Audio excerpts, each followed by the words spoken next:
Hello from another edition of Inside Off-Road. We turn back the clock to take a look at the recent Himan Auto 400 at Tabanchu in the Free State with the race, the 7th and penultimate round of the ABSA Off-Road Championship.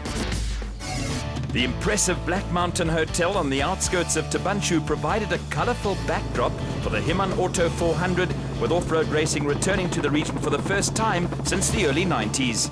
After 2 years in Bloemfontein, the decision to move the race to Tabanchu provided the cream of South Africa's off-road talent with a fresh challenge. For Bloemfontein-based Rubicon Racing, the opportunity to race in their own backyard saw the team field 5 cars in the production and special vehicle categories. Ja, dit is lekker om naby die huis te ry, dit is lekker om local ouens te wees hierso.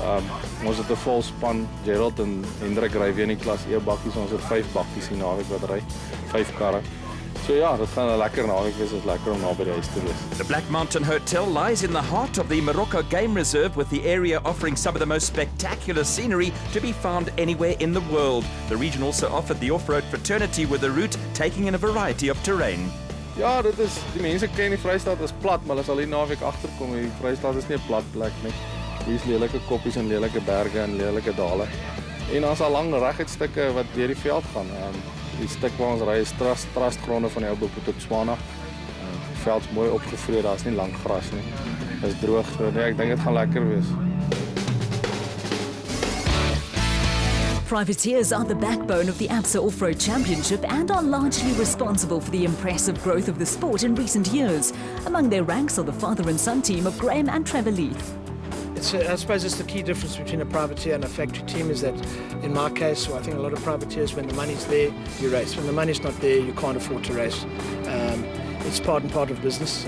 We can't take our eye off the ball there, and we race when there's spare cash around. The lease campaign, the Transcoil Ford Ranger, which was one of the original cars built for the factory Ford racing team and has since been extensively modified. This is one of the first Fords that Neil built to race the SP class. It used to run a V6 4-litre. When the rules changed and we were allowed to run V8s, Ford was good enough and they gave us V8, so we upgraded. The rest of the car, what we did is when we put the V8 in, we completely rebuilt it. And the only other major change is that we moved the cooling system to the back of the car, try and get some weight off the front, and also a bigger radiator with the V8 to try and keep the temperature down. The Transcoil and other Ford privateer teams work closely with the factory Ford racing operation, while South African National Off-Road Association moved to cut costs, provides for cooperation in other areas. We get very good parts pricing from them. And obviously when they did the deal with the V8s, we got the V8 and we got the body kit, the latest body kit. They helped us there. And the interesting thing in this sport is that, although it's a Ford, they run very similar components. So we're based up in Midrand. So if I've got a problem, I can take it to Glyn. Glyn's guys, they advise, the gearbox is identical. Glyn will rebuild the gearbox for you. Glyn's got spares. So it's actually quite nice the way the whole thing works out.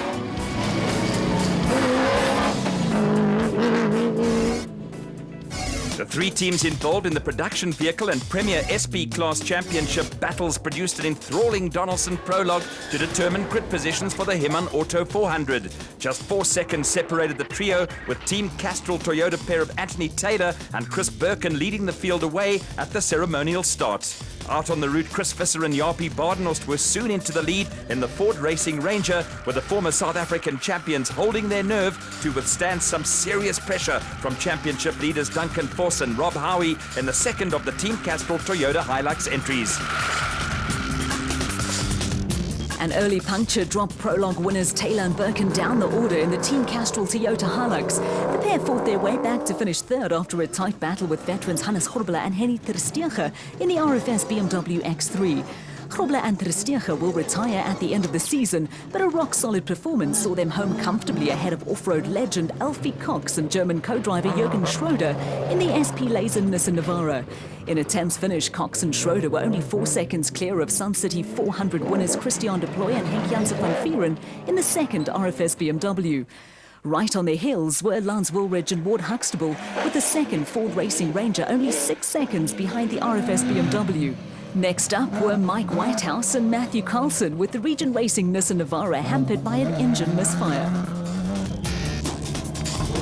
In only their second outing in the Regent Racing Nissan Navara fitted with a V8 engine, Terence Marsh and George Smalberger produced a steady performance to pick up another top 10 finish. On a route that called for constant vigilance, there were sections that demanded extreme caution.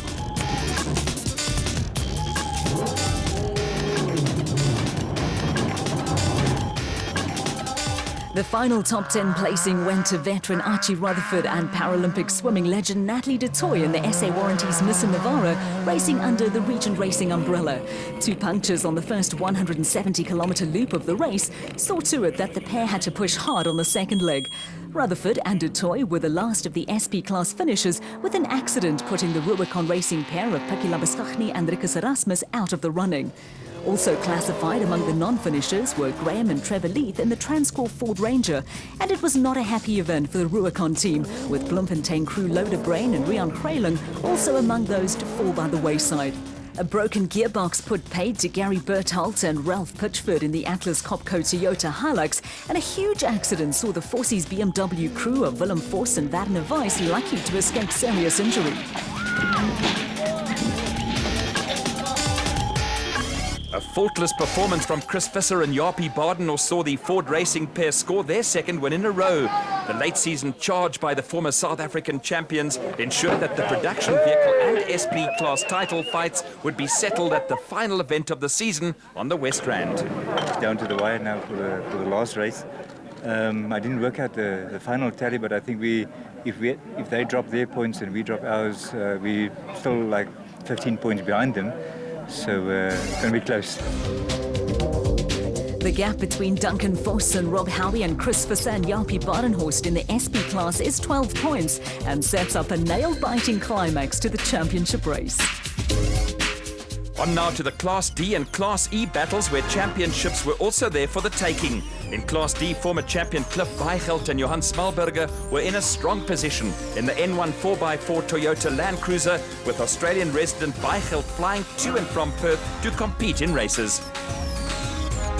Yeah, I think the last 2 races we have to just finish now, because we've had our off race that we can drop for the year.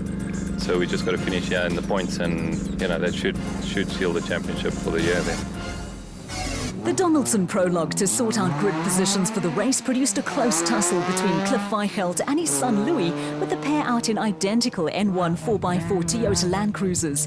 In the end, only 11 seconds separated Weichelt Sr. and Johan Smalberger and Weichelt Jr., who had Marek Besadenhout sitting alongside him.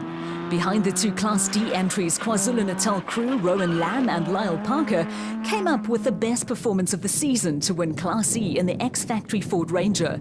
In Class D, brothers Johan and Werner Horn were 36 seconds off the pace in the Mullilan Toyota Land Cruiser, with reigning champions Jack and Cyril Oosthuizen around 4 minutes further behind in the LMC Land Rover. A subdued performance from runaway Class E leaders Dirk Pitter and Koos Claessens saw the 4x4 Megaworld Toyota crew over 4 minutes behind Rowan Lamb and Lyle Parker, with Michael Fine and Dewald Hutton completing the top 3 in another Toyota Hilux. A little further back were Deirdre Cutting and Quibus Creer in the Transcorp Toyota Hilux, with the pair hampered by a power steering problem.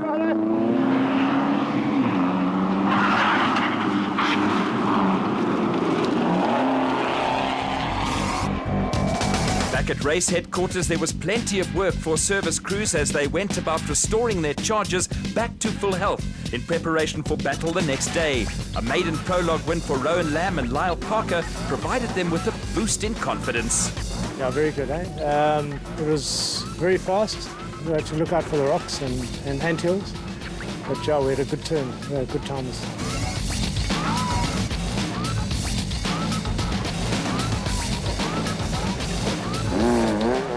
The first loop of the race saw the Class D battle catch a light, with championship leaders Cliff Weichelt and Johan Smalberger chased by Louis Weichelt and Marek Besadenhout, with seconds separating the 2 N1 4x4 Toyota Land Cruisers.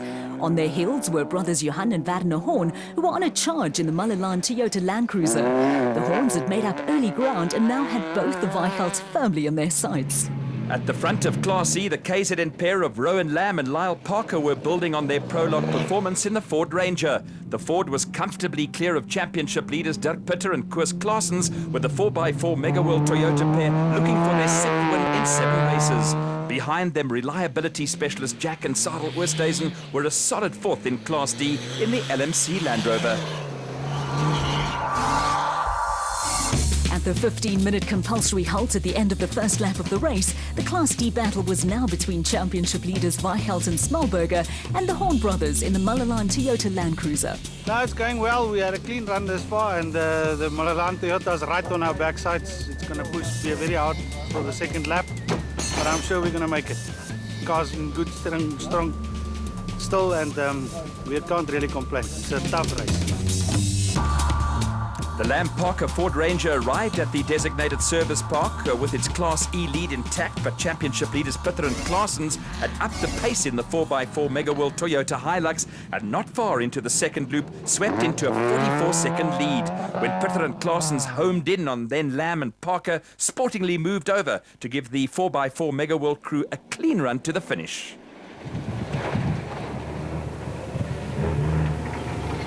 There had been a change of lead in Class D. Weichelt and Smallberger had run into problems, and Johan and Werner Horn had taken the Mullilan Toyota Land Cruiser into the lead. The Weichelt-Smallberger Land Cruiser was showing battle scars and was just over 23 minutes behind the Horns. Weichelt and Smallberger also came under late attack from Jack and Sarel Oosthuizen, who were only 14 seconds in arrears in the LMC Land Rover.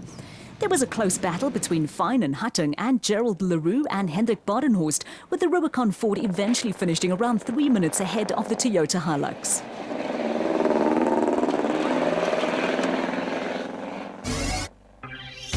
The final Class D and E results with Dirk Pitter, Koos Claessens and Rowan Lamb, Lyle Parker coming in ahead of the trio of Class D cars, led by the Horn brothers, who after a couple of near misses scored their first win of the season. A sixth win in 7 races for the impressive Pitter and Claessens saw the 4x4 Mega World Toyota Hilux pair wrap up the Class E Championship. Nee, dat is met de tweede plek wegsprong vermoorde en 4 minuten achterstand. Het is glad niet gedink was het een kans om die achterstand in te halen. Nie. Die stof weer eens het ons redelijk geplaatst, al die competitors geplaatst. Dit was een onbegonnen taak geweest, maar ons het geweet. Ons moet maar net moet bij elkaar skrapen in die bakje voluit ry en net op die pad bly, want daar is redelijk 'n klomp cautions geweest langs die kant. A second place on the Himman Auto 400 was enough to see Cliff Weichelt and Johan Smallberger make sure of the Class D championship. Outgoing champions Jack and Sarel Oosthuizen are now under pressure from Johan and Werner Horn, with 3.5 points separating the crews. In the Class E standings, Pitter and Claessens are well clear of Lamb and Parker, who are in their first season of national championship competition.